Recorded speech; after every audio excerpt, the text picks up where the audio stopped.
Hello everyone, welcome back to my YouTube channel Poppy's Creation. লগতে যিসকল বন্ধু বান্ধৱীয়ে মোৰ Facebook পেজটোৰ পৰা ভিডিঅটো চাই আছে আপোনালোককো স্বাগতম জনাইছো। কি খবৰ আপোনালোকৰ আশা কৰিছো সকলোৱে ভালে আছে আপোনালোকৰ দোৱা আৰু আশীৰ্বাদত আমিও ভালে আছো। তো ফ্ৰেন্ডছ আজি আপোনালোকৰ বাবে দুটা ধুনীয়া থলুৱা ৰেচিপি ভিডিঅ লৈ আহিছো। ফ্ৰেন্ডছ আজি বনাবলৈ লৈছো এয়া ঢেকিয়া শাক খাই কোনে ভাল পায় বাৰু। আৰু লগতে এইফালে এয়া ৰঙালাওৰ আগ এয়া কলা দাইলৰ সৈতে খাৰ বনাম ৰঙালাওৰ আগ লগতে এইফালে এয়া কণী আছে ঢেকিয়াৰ লগত দিবলে। তো দুইটা ৰেচিপি আপোনালোকৰ লগত শ্বেয়াৰ কৰিম হেকলৈকে চাই থাকিব। বলক আৰম্ভ কৰো। ৰঙালাওৰ আগ আৰু পাতৰ বহুত বেলেগ ধৰণৰ ৰেচিপি আছে, কিন্তু তাৰে ভিতৰত আমাৰ ভাল লগা অন্যতম ৰেচিপিটো হৈছে খাৰ। আৰু এই খাৰবিধৰ সোৱাদে সুকীয়া। বিভিন্ন ধৰণৰ দাইলৰ লগত এই খাৰবিধ বনাব পাৰি। আৰু এতিয়া ৰেচিপি বনোৱাৰ আগতে দুইবিধ শাকে ভালকে চাফা কৰি ল'ব লাগিব। ঢেকিয়াখিনিও ভালকে চাফা কৰি ল'ব লাগিব আৰু এইফালে ৰঙালাওৰ পাতখিনিৰো আৰু ইমান ধুনীয়া সোৱাদৰ আঞ্জা এখন খাবলৈ অলপতো কষ্ট কৰিবই লাগিব। তো বলক আৰম্ভ কৰোঁ।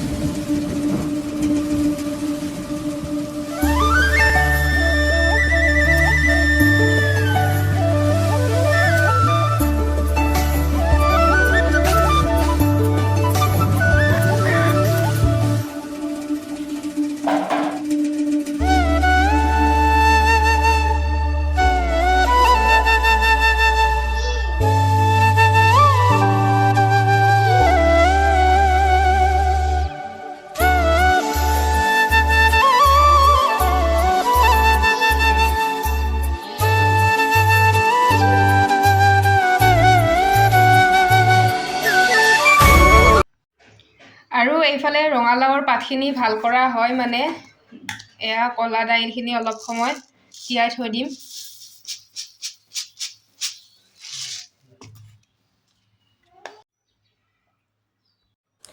আৰু গাইজ এই দাইলবিধৰ লগত খাৰৰ ৰেচিপি মই আগতে এটা দিছোঁ। আগৰবাৰত মই তিয়হৰ সৈতে বনাইছিলোঁ। আৰু এই দাইলবিধক আমাৰ গাঁৱত কালাত দালি বুলি কয় যিটো। খাৰৰ আঞ্জা বনাবলৈ এই দাইলবিধ সঁচাকৈ খুব ভাল লগা হয়, খুব সোৱাদ লগা হয়। আৰু লগতে এইফালে মোৰ কথা পাতি লাওৰ আগ আৰু পাতখিনি চাফা কৰা হ'ল। ভালকৈ ধুই কাটি লৈছোঁ, ডাঙৰকৈ কাটিছোঁ, ইমান মিহি কৰা নাই। লগতে তিয়াই থোৱা দাইলখিনিও চাফাকৈ ধুই ল'লোঁ। আৰু লাওৰ আগ আৰু পাতখিনি ইমান মিহি কৰিব নালাগে। এয়া দেখিছে মই অলপ ডাঙৰকৈ ৰাখিছোঁ ঠাৰিখিনি, যিহেতু কুকাৰত দিম আৰু খাৰ বনাম। অলপ ডাঠে থাকিলে ভাল লাগে, অলপ ডাঙৰকৈ ৰাখিলে। এইফালে লৈছোঁ কেঁচা জলকীয়া, তেজপাত দুখিলা আৰু আদা এটুকুৰা। আৰু এতিয়া ধুই ৰখা দাইলখিনিৰ ওপৰত কাটি লোৱা লাওৰ আগ আৰু পাতখিনি দি দিলোঁ। লগতে দিছোঁ তেজপাত দুখিলা আৰু দিম কাটি লোৱা জলকীয়া কেইটা, লগতে আদা টুকুৰা থেতেলি দিব লাগিব। ৰেচিপিটো বনাবলৈ একেবাৰে সহজ। এয়া আদা টুকুৰা থেতেলি দিলোঁ। এতিয়া সোৱাদ অনুযায়ী নিমখ দিলোঁ, পিছত যদি লাগে আৰু দিম। এতিয়া বেলেগ একো নাই, একেবাৰে চিম্পুল। কুকাৰৰ ঢাকনিখন লগাই দি 2-3টা চিটি আহিব দিলেই হ'ল। এয়া কুকাৰটো বহাই দিলোঁ, এতিয়া 2-3টা চিটি আহিবলৈ দিম।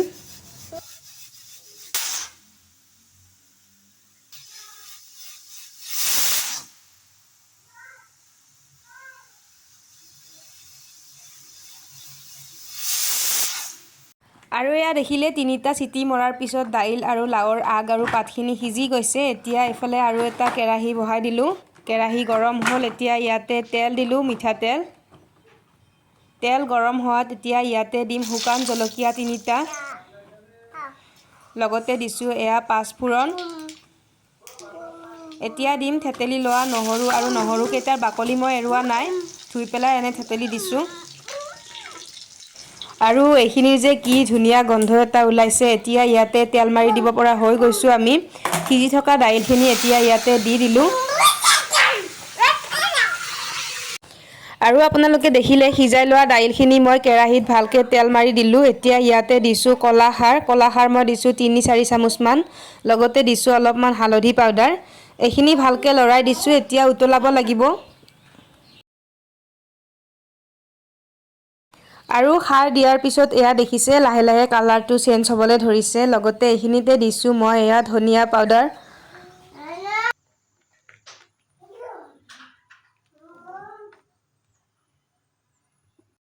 আৰু এয়া উতলাই আছোঁ। খাৰ দিয়াৰ বাবে দেখিছেনে একদম ফেন উঠি গৈছে। আৰু যেতিয়ালৈকে দাইলখিনি অলপ গোট নাখায় তেতিয়ালৈকে এনেকৈ উতলাই থাকিম।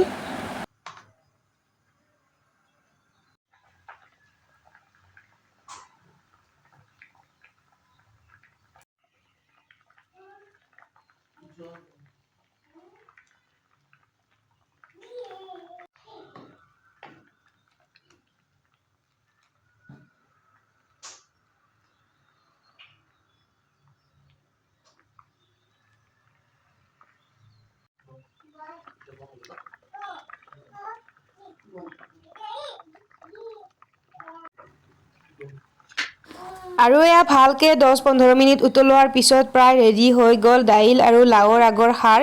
এইখিনিতে এতিয়া দিম কেঁচা মিঠাতেল। একেবাৰে শেষত অকণমান কেঁচা মিঠাতেল দিলে ধুনীয়া এটা গন্ধ ওলাই থাকে, লগতে সোৱাদটো খুব ধুনীয়া হয়। এয়া মই দিলোঁ কেঁচা মিঠাতেল। আৰু এয়া কেঁচা মিঠাতেল দি আকৌ এবাৰ ভালকৈ উতলাই লৈছোঁ আৰু এয়া আমাৰ ৰেডি হৈ গ'ল দাইল আৰু লাওৰ আগৰ খাৰৰ ৰেচিপি। কোনে কোনে খাৰ খাই ভাল পায় বাৰু? খাৰ খাই ভাল পোৱা ৰাইজে এই ৰেচিপিটো নিশ্চয় এবাৰ ট্ৰাই কৰি চাব। বহুতে আগৰ পৰাই বনাব জানে। আৰু এয়া মই গেছৰ ফ্লেমটো অফ কৰি দিছোঁ। আমাৰ ৰেডি হৈ গ'ল আজিৰ দাইল আৰু লাওৰ পাতৰ আগৰ খাৰৰ ৰেচিপিটো। এতিয়া বলক ঢেকীয়া বনাবলৈ আৰম্ভ কৰোঁ। আৰু ঢেকীয়াৰ এই ৰেচিপিটো সকলোৱে জানে, সেইকাৰণে বিশেষ নকওঁ, বলক চাই থাকক।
আৰু এয়া ৰেডি হৈ গ'ল ঢেকীয়া আৰু কণী ভাজি ৰেচিপিটো। একেবাৰে সহজ, সকলোৱে জানে, সেইকাৰণে বিশেষ দেখুৱাই থকা নাই।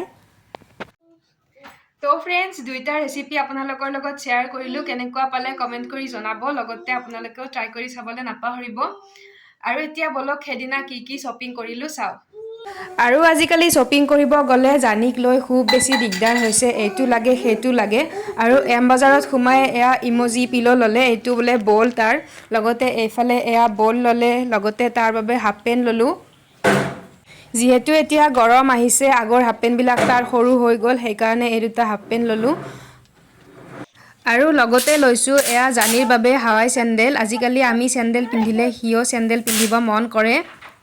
লগতে জানিৰ বাবে লৈছোঁ এয়া গেঞ্জি, একদম পিয়'ৰ কটনৰ হয়, 3টা আছে। যিহেতু এতিয়া গৰম পৰিছে, তো পিন্ধি খুব ভাল পাব, একদম ছফ্ট হয়, পিয়'ৰ কটনৰ। এয়া মোৰ বাবে লৈছোঁ এটা পেণ্ট ব্লু কালাৰৰ। লগতে মই লৈছোঁ নাইটি দুটা, শ্বৰ্ট নাইটি। এটা লৈছোঁ মেৰুন কালাৰত, এইটো এটা।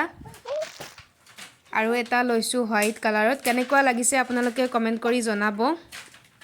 এইটো এটা হোৱাইট কালাৰত, 299কৈ লৈছে এটাত। আৰু এইফালে চাওকচোন, জানিয়ে পূৰা চেণ্ডেল পিন্ধিবলৈ ট্ৰাই কৰি আছে। লগতে লৈছোঁ এয়া প্লাষ্টিকৰ চালনী এখন। জানিৰ ড্ৰাই ফ্ৰুইটছ পাউডাৰ বনালে লাগে চালনীখন। লগতে লৈছোঁ এয়া কাপোৰ ধোৱা ব্ৰাছ এডাল। আৰু লৈছোঁ এয়া জানিৰ বাবে LCD ফলি এখন। আৰু ফলিখন মই তাক খুলি শিকাই দিলোঁ কেনেকৈ কি কৰিব লাগে, আৰু সিও ধুনীয়াকৈ পাৰিছে এবাৰ শিকাই দিওঁতে। লগতে লৈছোঁ এয়া জানিৰ বাবে বেগ এটা।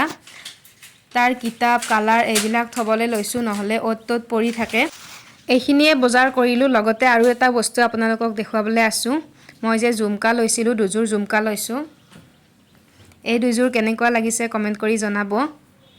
লগতে আৰু এইখিনিও আছে, ইয়াতে আছে জানিৰ ড্ৰাই ফ্ৰুইটছ আৰু পাকঘৰৰ কিবা কিবি।